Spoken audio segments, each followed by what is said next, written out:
على هدينا وعلى كل نية صالحة وحفظ بنا محمد الشهسان المالي pada kitab Muhammad Nawawi bin Umar al-Zawi Muhammad bin Abdul Muhammad bin Qayyim al-Syafi'i Muhammad bin Imam Ghazali al-Fatihah. Bismillahirrahmanirrahim. Alhamdulillahirabbil alamin arrahmanir rahim maliki yaumiddin. Iyyaka na'budu wa iyyaka nasta'in ihdinas siratal mustaqim. Siratal ladzina an'amta 'alaihim ghairil maghdubi 'alaihim waladdallin. Ini tadinya mau bawa kitab Muqasyamul Qulub, dicariin kemana nggak tahu. Ini bawanya Fathul Qorib. Kalian aja karena besok ada tugas eskul itu Fathul Qorib. Sekalian aja lah satu video. Tentunya Fathul Qorib Bang Fikih Imam Syafi'i. Bismillahirrahmanirrahim. Faslun fil istinja. Sebelumnya kami ucapkan terima kasih atas waktunya dan tempatnya kepada Kiai Ahmad bin Syakir Al-Basyari dan pengurus Asyrafiyah. Mudah-mudahan diberikan kesehatan, mudah-mudahan diberikan kekuatan iman Islam, mudah-mudahan diberikan rezeki yang barokah manfaat di dunia wal akhirah, dan mudah-mudahan majelisnya semakin maju, majelisnya semakin cepat selesai pembangunannya. Amin ya rabbal alamin. Faslun fil istinja'i. Pasal menjelaskan tentang istinja. Istinja itu menurut bahasa mashu maudhi'in najwi au ghaslihi. Wa najwu ma yakhruju minal batni. Istinja itu menurut bahasa lah mengusap tempat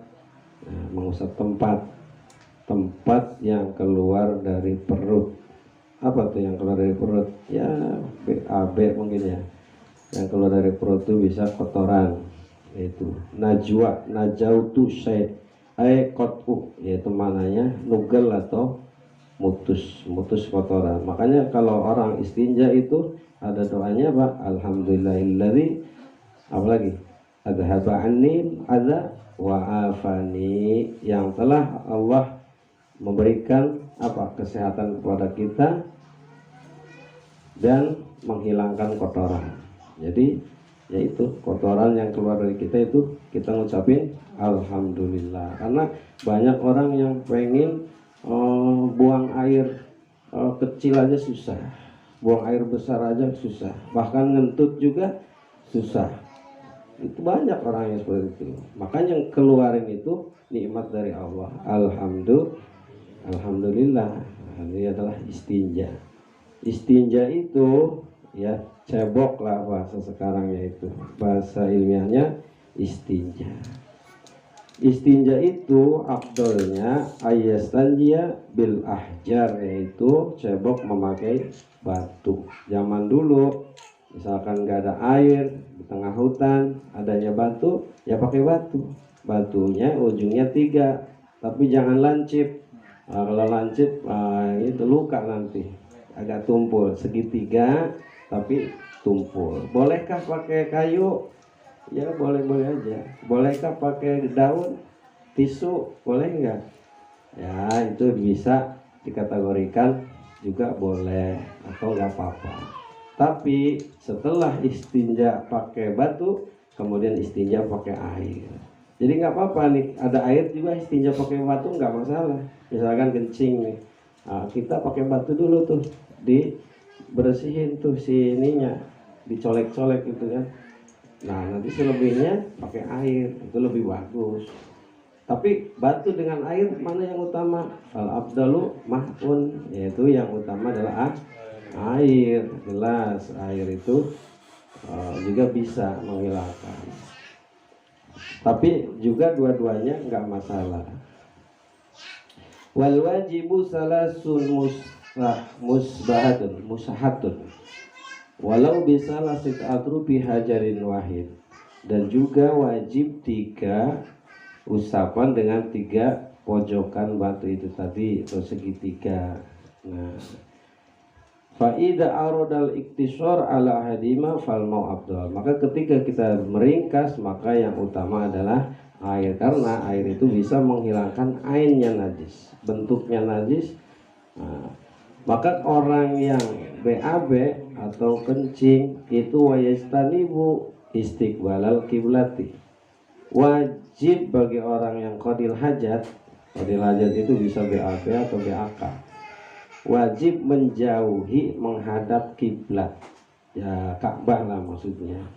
Nah pertanyaannya, kalau misalkan toiletnya kita itu sudah ada tutupnya bagaimana? Kata ulama, boleh kita menghadap kiblat juga, karena sudah tutup. Toilet itu kan ada ruangan khusus toilet. Nah itu si toilet itu ngadapnya ke kiblat. Itu katanya boleh. Yang dimaksud gak boleh itu ketika terbuka. Zaman dulu kan gak ada WC yang di rumah tuh, masih WC panjang tuh di kali. Nah itu kan terbuka, maka tidak boleh menghadap ke kiblat atau membelakangi kiblat. Menghadap ke timur, ke matahari juga tidak boleh. Beda keistimewaan Nabi Muhammad SAW ketika hajat itu langsung ditutupi oleh ranting-ranting, membikin apa, pelindung. Nah itu saung, ranting sendiri jalan tuh.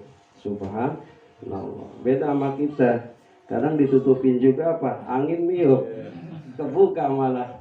Nabi Muhammad ketika kerja bakti, auratnya kebuka aja jatuh pingsan karena malu terlihat kufuknya ataupun pahanya, betisnya.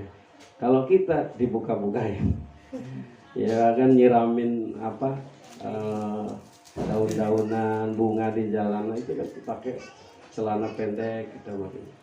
Kalau Nabi pakai jubah tapi kebuka dikit aja langsung pingsan.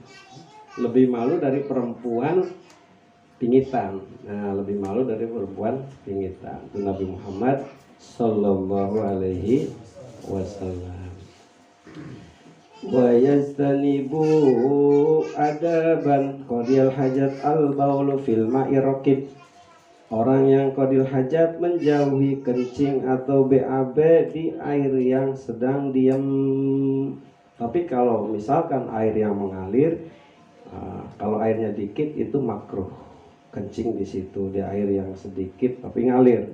Kalau yang banyak sih nggak ada masalah, sambil silam aja kita mau BAK, BAB di air itu, ya itu tuntas. Ya cuman nanti kemana-mana tuh baunya kan. Nah itu, makanya ada tuh, jangan salahin jin ketika kita kencing sembarangan. Makanya perempuan dan laki-laki kadang lebih rapihan perempuan, jujur. Karena perempuan itu ditahan, pengen buang air kecil saja, nunggu di tempat toilet. Kalau laki-laki taruh berhenti di jalan, bandi kencingin juga jadi. Lubang kepiting aja dikencingin jadi. Nah, pertanyaannya, kalau lubang itu kerajaan jin, nah nanti marah kerajaannya, kita bisa disentil tuh barangnya, meriang. Wah ini mah medis katanya, tapi juga benar ada gangguan gaib itu karena merasa terusik makhluk itu karena dikencingin. Siapa tahu lubang itu kan kerajaan jin, kelihatannya kecil ternyata sono Mekah.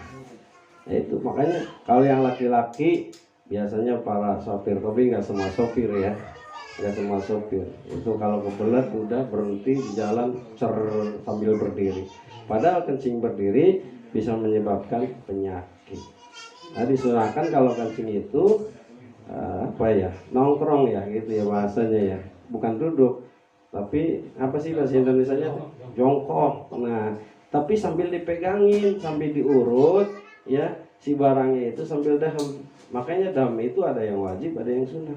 Kalau sunnahnya itu daham supaya ngeluarin sisa-sisa air seni itu biar tuntas maksudnya. Karena orang bisa disiksa di kuburan karena nggak tuntas kencingnya, itu kan nggak dibasuh air kencingnya sehingga najis kemana-mana ke pakaian itu. Maka ketika kencing diurut tuh, gitu kan daham supaya neken dari perut ke bawah, tuntas. Tapi dehem yang wajib tadi sunah kan, dehem yang wajib ketika sholat baca Al-Fatihah seret, gitu kan, itu wajib.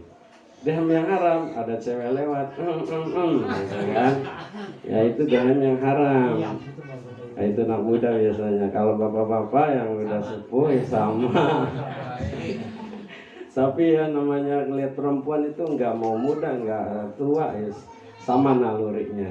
Cuman bisa agak ngerem dikit lah. Nah, nggak pakem tapi remnya pelan-pelan. Yes, gitu kan. Santai dikit. Wajar namanya manusia sih.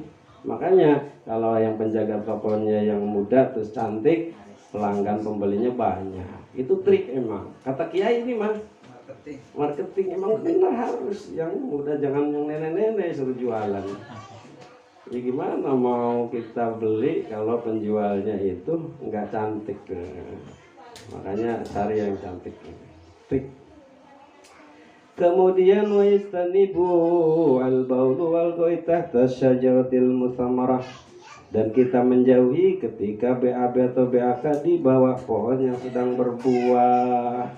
Nanti kalau buahnya jatuh, clok ke situ. Ya, mending ada kali ke kali.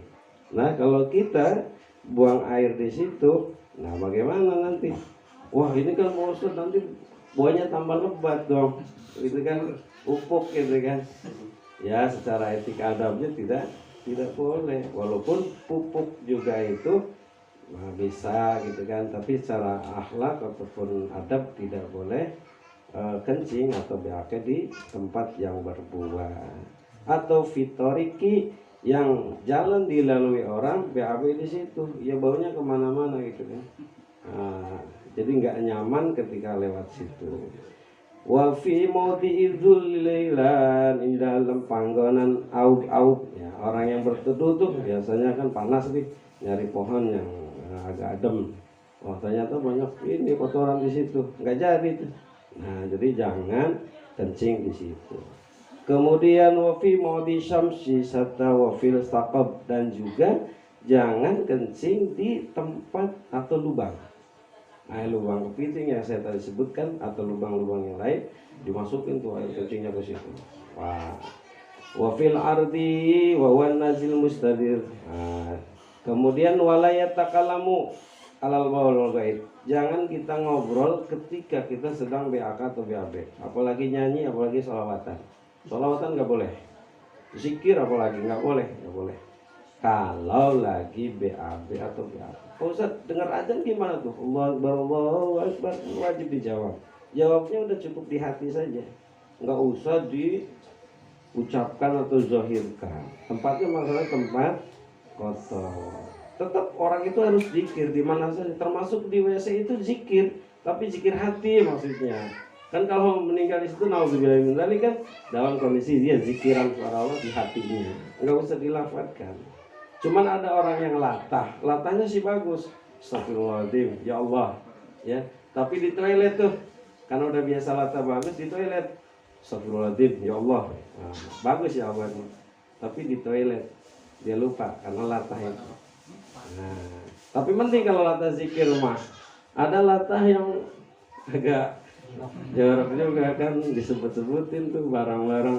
Allah. Ya namanya latah kita susah sih, sapu lisan kalau bahasa Arab itu. Telanjurnya lisan ucapin. Tapi kalau udah biasa, alhamdulillah, astagfirullah, itu sebenarnya bagus. Jadi tidak boleh kita ngobrol di, kecuali ini. Ada kalajengking yang mau gigit orang, kita lihat kalajengking. Kita boleh ngomong cuma itu. Awas hati-hati. Nah, segitu doang.